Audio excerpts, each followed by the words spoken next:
Ça continue, ça ne donne rien. Vous voyez? Les voilà.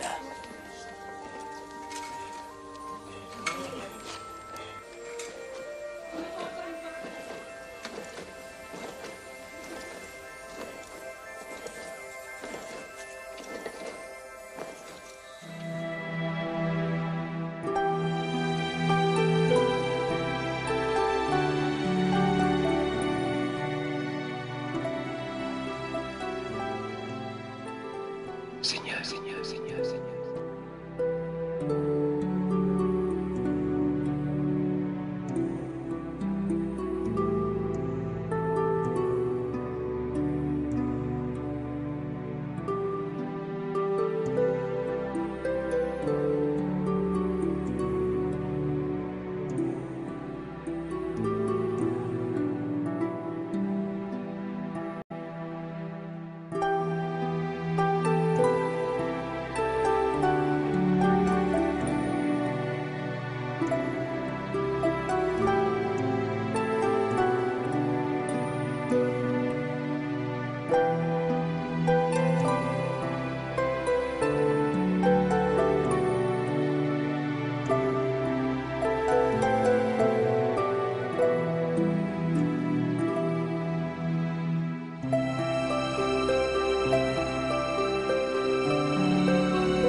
Royaume des cieux, royaume des cieux, royaume des cieux, royaume des cieux. Voici.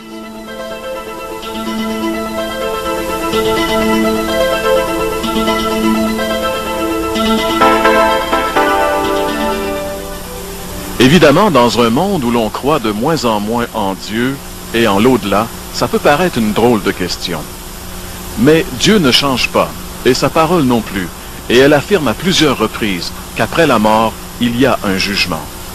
Probablement que le verset qui résume le mieux cette pensée se retrouve dans l'Épître aux Hébreux, chapitre 9 et le verset 27, qu'on peut lire ensemble, qui dit ceci: « Il est réservé aux hommes de mourir une seule fois, après quoi vient le jugement. » Ce verset laisse entendre clairement qu'on fait qu'un seul tour de piste, et qu'après quoi nous devons rendre compte à Dieu de ce qu'on a fait de notre vie. C'est très sérieux.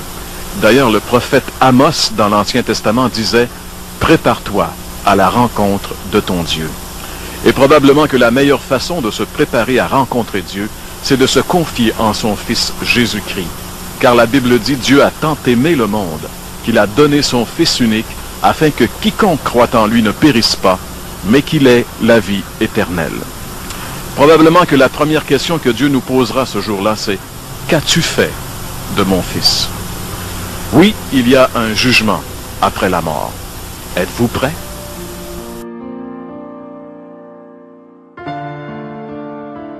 Baie de New York. Il est 8h46 ce mardi 11 septembre 2001 sur l'île de Manhattan. Alors que la vie professionnelle de milliers de personnes se met en route, personne ne peut se douter un instant que sa vie va basculer dans l'horreur dans quelques minutes. Un Boeing vient percuter une des tours jumelles du World Trade Center. Une explosion, des bris de verre, de la fumée, des cris, puis les sirènes des secours qui se mettent en route. Personne n'a le temps de réaliser 15 minutes se sont passées, et c'est un deuxième avion de la compagnie qui s'encastre dans la seconde tour. La vie s'arrête devant ce spectacle terrifiant. Un vent de panique envahit le quartier puis la ville. C'est irréel. Des gens se jettent par des fenêtres pour échapper aux flammes. Tout le monde court dans les rues. Que s'est-il passé? Une déclaration de guerre, un accident, peut-être un attentat? Personne ne saisit, la situation est bien trop grave. Les radios, les chaînes de TV passent en boucle les flash infos et ces images de désolation. Il est 11 heures. Les deux tours sont effondrées sur elles-mêmes, emprisonnant des milliers de victimes. Qui aurait imaginé que ce symbole de l'économie américaine et que ces icônes de puissance et d'immortalité se seraient écroulées en simplement 2 heures? L'île est plongée dans une épaisse fumée de poussière. Les plus grands cinéastes n'auraient pu imaginer un tel scénario catastrophe. Les tours m'ont fait réfléchir à deux hommes de ces 40 dernières années. Le roi du rock, Elvis Presley, et Michael Jackson, le roi de la pop. Symbole de réussite, de puissance et d'immortalité pour des générations de fans. Ces icônes de la musique mondiale adorées par des millions de personnes. Qui aurait cru ce matin du 16 août 1976 qu'Elvis allait être retrouvé mort dans sa salle de bain à seulement 43 ans? Qui aurait pensé ce 25 juin 2009 que Michael Jackson aurait succombé à un surdosage de médicaments à 49 ans? Difficile de croire que ces rois sont morts, et par leur mort, ils ont entraîné avec eux des milliers de victimes qui avaient placé leur espérance sur des bases humaines. Ces géants n'ont rien laissé à leurs fans, pas un mot, pas une lettre, pas un testament, rien que de la poussière. Juste pour vous faire comprendre que notre vie ne doit pas être fondée sur des icônes éphémères qui ne font que d'attirer les hommes vers le bas. Laissez-moi vous présenter celui qui ne pense qu'à attirer les hommes vers le haut. Celui que l'on appelle Jésus-Christ a déclaré ces paroles, remplies d'espoir pour tous ceux qui sont mordus par l'angoisse et le stress, ce serpent de ce siècle. Jésus avait dit à Nicodème dans l'évangile de Jean, chapitre 3, verset 14, « Comme Moïse éleva le serpent dans le désert, il faut que le Fils de l'homme soit élevé afin que quiconque croise en lui ne périsse point, mais qu'il ait la vie éternelle. » Jésus déclare aux gens qui l'entourent à sa rentrée à Jérusalem du même évangile. « Et moi, lorsque j'aurai été élevé de la terre, j'attirerai tous les hommes à moi. » La Bible dit que Dieu et le ciel sont saints. Et saint veut tout simplement dire parfait. Il est capital de comprendre que Dieu ne peut rien laisser d'imparfait entrer au ciel. Sinon, ce ne serait plus le ciel. La Bible dit aussi que nous avons tous un corps et une âme. À notre mort, notre corps est enterré ou incinéré. Mais notre âme, le vrai nous, vit pour toujours, soit au ciel, soit en enfer. Malheureusement, nous avons un problème, car la Bible dit que si nous avons enfreint une seule des lois de Dieu, par exemple, si nous avons menti une fois, triché une fois, détesté une fois, juste une fois, comme nous l'avons tous fait, soyons honnêtes, alors notre âme devient imparfaite et nous ne pouvons pas entrer au ciel. Nous ne sommes pas pardonnés en étant baptisés ou confirmés, ni même en priant occasionnellement, ou en allant à l'église, ou en croyant en Dieu, ou en essayant d'être bons. Ce sont toutes de bonnes choses, mais aucune ne nous accorde le pardon. Mais voici la bonne nouvelle, et c'est là que Jésus entre en jeu. Ce qui distingue Jésus du reste du monde, c'est qu'il est parfait. Contrairement à nous, il n'a enfreint aucune des lois de Dieu. C'est pourquoi il a un casier judiciaire vierge, une âme parfaite. Le jour où ils te demanderont d'échanger leur casier judiciaire avec ton casier judiciaire parfait, alors il leur sera possible d'être pardonnés. C'est pourquoi Jésus est si merveilleux. Grâce à lui, il est possible que chacun, peu importe les erreurs commises, soit pardonné et entre un jour au ciel. Imagine que tu ne te sois jamais tourné vers Jésus. Pense à ce qui pourrait arriver. Je suis désolé, je ne peux pas te laisser entrer au ciel. Je dois t'envoyer en enfer.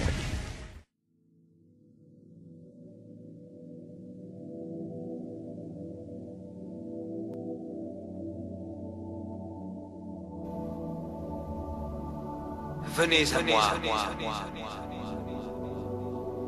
vous tous qui êtes fatigués et chargés, et je vous donnerai le repos. Venez, venez, venez, venez.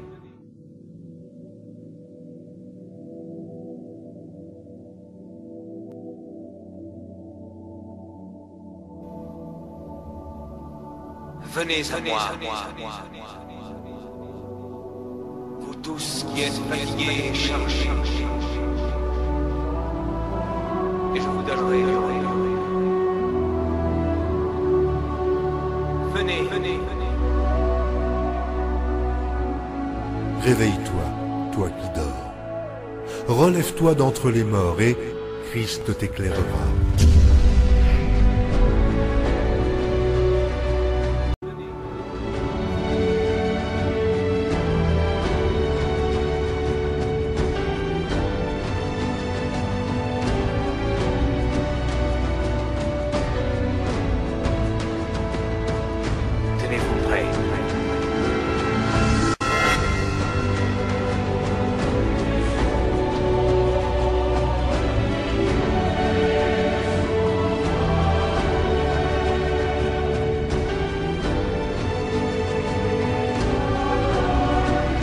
Tenez-vous prêts.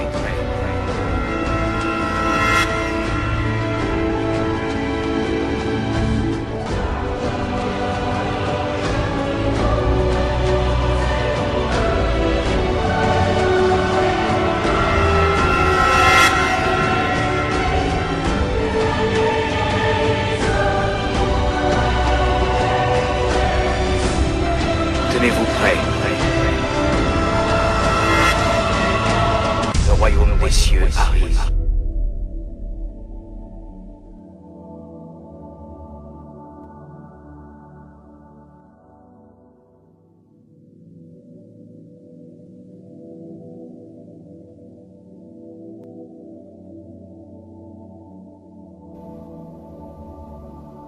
Venez à moi.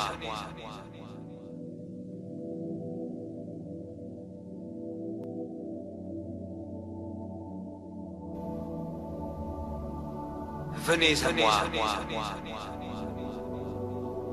vous tous qui êtes fatigués et chargés, et je vous donnerai le repos. Venez, venez, venez, venez. Réveille-toi, toi qui dors. Relève-toi d'entre les morts et Christ t'éclairera.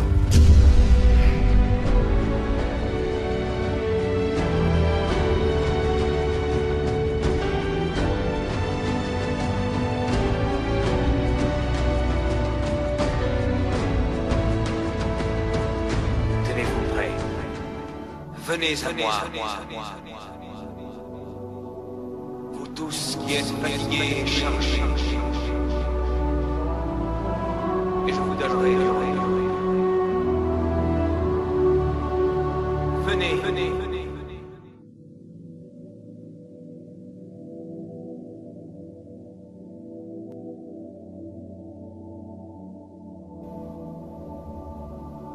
Venez à moi. Tous qui êtes fatigués et chargés. Venez, venez, venez, venez. D'aujourd'hui, l'expérience d'une nouvelle naissance par la foi en Jésus-Christ. Naître de nouveau, naître d'en haut, naître d'une autre semence, naître dans un autre royaume, c'est là l'expérience que Jésus-Christ vous propose, chers internautes. J'aimerais lire avec vous cette parole de Jésus dans l'évangile de Jean au chapitre 3 et prendre cet exemple qui va aujourd'hui nous aider à mieux comprendre le processus de cette nouvelle naissance. Jésus a rendez-vous avec un homme religieux. Et voici cet entretien. Jésus dit à cet homme, en vérité, je te le dis, si un homme ne naît de nouveau, il ne peut voir le royaume de Dieu. Nicodème lui dit, mais comment un homme peut-il naître quand il est vieux?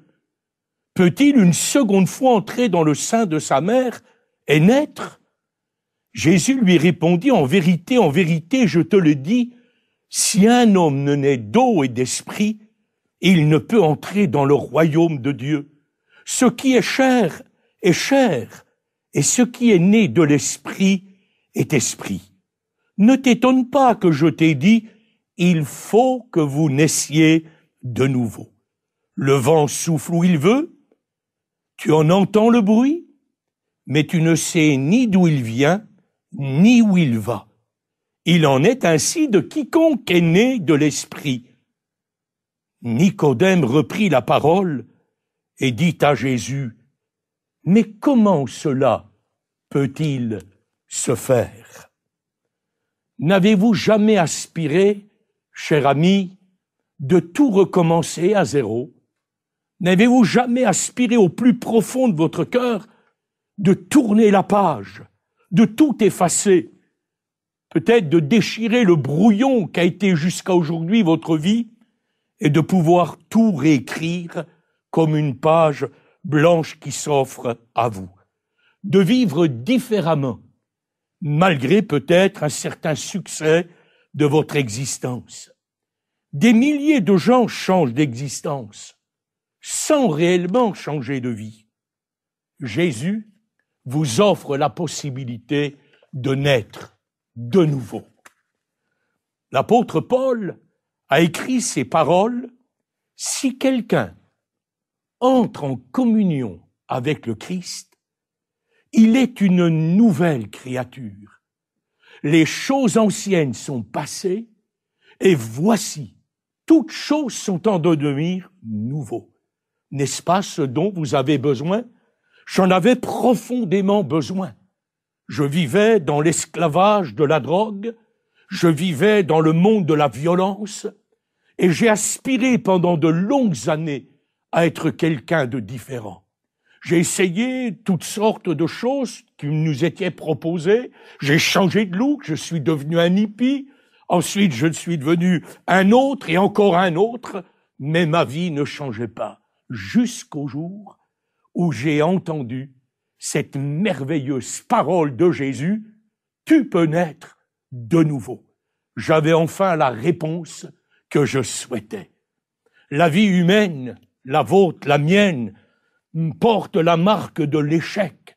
Jésus dit lui-même: « Ce qui est né de la chair est chair. » Elle est donc marquée par une privation de gloire, de grandeur, de pureté. Elle est marquée par le mal, la faillite morale, par des passions destructives, par des fruits amers. Pour décrire cette nature charnelle, Paul, l'apôtre, exprime la condition humaine en ces termes: « Je suis charnel, vendu au péché. Je ne fais pas ce que je veux, et je fais ce que je hais. Ce qui est bon, je le sais, n'habite pas en moi. J'ai la volonté, mais non le pouvoir de faire le bien. Je voudrais faire le bien, mais le mal est attaché à moi. Qui, dira-t-il, me délivrera de ce corps de mort? Le péché est attaché à l'homme, il est indissociable de sa nature depuis le premier jour de sa naissance. » Paul exprimait ainsi une image en parlant de cette condition humaine d'un meurtrier auquel on attachait le corps de sa victime sur son dos. Et la décomposition du cadavre de cette victime infectait le tueur et provoquait lentement sa propre mort. Alors, vous me direz, la nouvelle naissance est-elle une réponse? Je puis l'affirmer, l'ayant vécu, avec des milliers d'autres, dire des millions au cours des siècles sur tous les continents qui ont expérimenté la vie nouvelle en Jésus-Christ. Comment cela est-il possible? Demandera Nicodème. C'est peut-être, cher internaute, votre question. Mourir et renaître? Puis-je retourner dans le sein de ma mère et revivre? Christ l'a fait à notre place pour nous. Il est mort et attaché à la croix, portant notre corps de mort. Il a porté nos péchés. Il a porté notre nature. Il a été mort de notre mort. Et c'est pour cela que nous pouvons mourir à cette vie ancienne. Et comme il est ressuscité emmenant avec lui la vie, nous pouvons renaître de nouveau. Vous ne pouvez mourir et renaître de vous-même, mais le Christ Jésus l'a accompli pour vous. Comment cela peut-il se faire? Demanda Nicodème. C'est peut-être aussi votre question. Jésus dira, si vous ne vous convertissez pas, et si vous ne devenez comme des petits enfants, vous n'entrerez pas dans le royaume de Dieu. Comment cela peut-il se faire? Repentez-vous. Changez d'avis. Reconnaissez votre condition, cher ami, et acceptez Jésus-Christ. Détournez-vous de vous-même. Tournez-vous vers Jésus. C'est un demi-tour qu'il vous faut faire sur la route. Je l'ai fait le 12 juillet 1972. Après avoir entendu l'appel de Jésus-Christ, je me suis détourné pour me tourner vers lui. Je l'ai appelé au secours et il m'a sauvé. Croyez en son œuvre. Renaissez par la foi au nom de Jésus. Vous deviendrez une nouvelle créature. Vous recevrez un nouveau cœur, un nouvel esprit, une nouvelle identité. Vous entrerez dans une nouvelle destinée. Et j'aimerais vous dire, cher ami, aujourd'hui, le miracle est aussi pour vous. Aujourd'hui, vous devez naître de nouveau pour entrer dans le royaume de Dieu. Pour moi, ça s'est passé, je le disais tout à l'heure, le 12 juillet 1972. J'étais errant dans ce monde. J'avais envie de mourir. Depuis des années, la drogue était dans ma vie au quotidien. J'étais son esclave, elle était ma maîtresse. J'ai essayé par divers moyens d'en sortir. J'ai essayé de renaître. Jamais je n'ai pu expérimenter cette vie nouvelle. Toujours tout a capoté. J'étais là, lié, retombant, faisant surface, replongeant, jusqu'au jour où dans la rue, j'ai entendu l'évangile de Jésus-Christ. Au début, j'étais révolté, cher ami, comme peut-être vous l'êtes aujourd'hui. Je ne voulais rien de ce message, je croyais qu'il était vieillot, je croyais qu'il n'avait rien à apporter dans ce monde. J'ai été attentif à cette parole qui a touché mon cœur. Jésus-Christ est le chemin. Il est la vérité, il est la vie. J'étais hippie, j'étais sur le chemin. Je me nourrissais de mensonges du matin au soir. Ma vie n'était qu'un artifice et je n'avais pas la vie, car depuis l'enfance, j'avais côtoyé la mort. J'ai reçu une invitation et quelques jours plus tard, je me suis rendu au lieu de rendez-vous et là, j'ai entendu pour la première fois l'histoire de Jésus. Oh, je croyais que Jésus était un être qui ressemblait, pardonnez-moi, à Batman, habillé tout en noir, une petite collerette blanche. Non, j'ai appris de Jésus qu'il était le Seigneur, celui qui est venu pour sauver, guérir, délivrer, celui qui aimait les pécheurs, celui qui apportait la vie nouvelle. J'ai été attentif à ce message et ce soir-là, j'ai craqué devant lui. Je lui ai dit tout ce que je ressentais au plus profond de moi. J'ai aspiré à ce qu'il entre dans ma vie et qu'il me fasse naître de nouveau. Aujourd'hui, je n'ai que 38 ans, car ça fait 38 ans que je suis né de lui. Et je peux affirmer que si quelqu'un entre en communion avec le Christ, il est vraiment une nouvelle créature. Les choses anciennes sont passées. Oh, tous mes esclavages ont été détruits. Toutes mes passions se sont trouvées vaincues par le Fils de Dieu. J'ai commencé à aimer la vie. J'ai commencé aussi à aimer une jeune fille. Ma vie a changé entièrement et je suis devenu, par la grâce de Dieu, un ami de ceux que je haïssais. Je suis devenu, comme disait notre ami Éric Sellerier tout à l'heure, un berger pour soigner ceux qui ont des besoins aujourd'hui dans la vie. Vous pouvez faire cette merveilleuse expérience, cher ami.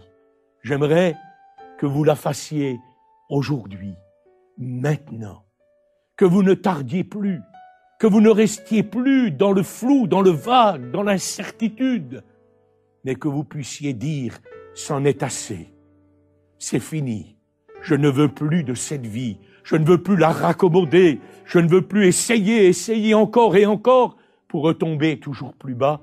Je voudrais accepter Jésus-Christ dans ma vie, celui qui est mort pour moi et ressuscité pour moi. Je veux accepter de naître de nouveau. Aujourd'hui, vous pouvez, je dirais même, vous devez faire cette merveilleuse expérience, car Jésus vous attend, cher ami, pour la conclure avec vous.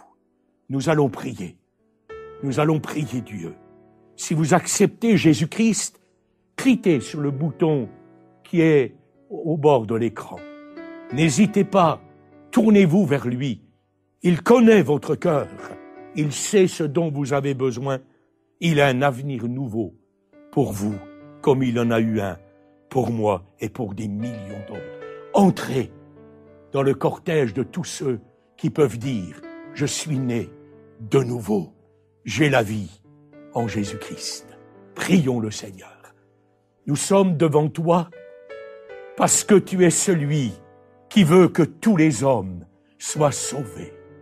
Sur la croix du Calvaire, tu as porté toute notre faillite, tu as porté tout notre échec, tu as porté toute notre mort. Seigneur, pour que nous puissions mourir à cette vie qui nous détruit, à cette vie qui ne mène nulle part, à cette vie qui n'a point d'issue.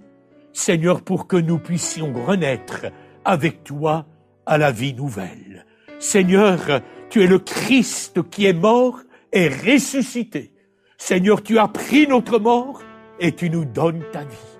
Je te prie pour nos chers internautes aujourd'hui, pour celle qui veut t'accepter comme son sauveur. Et Seigneur, faire de toi, Seigneur, sa résurrection. Seigneur, quelle que soit leur vie, leurs conditions, Seigneur, tu as entraîné dans ta mort tout ce qui les a détruits jusqu'à aujourd'hui. Et par ta résurrection, Seigneur, tu leur donnes cette vie entièrement nouvelle, fondée sur cette merveilleuse relation avec toi. Je te prie donc de les bénir maintenant, Seigneur, quelles que soient leurs conditions, quels que soient leurs besoins. C'est notre prière, notre Père, dans le nom de Jésus-Christ. Amen.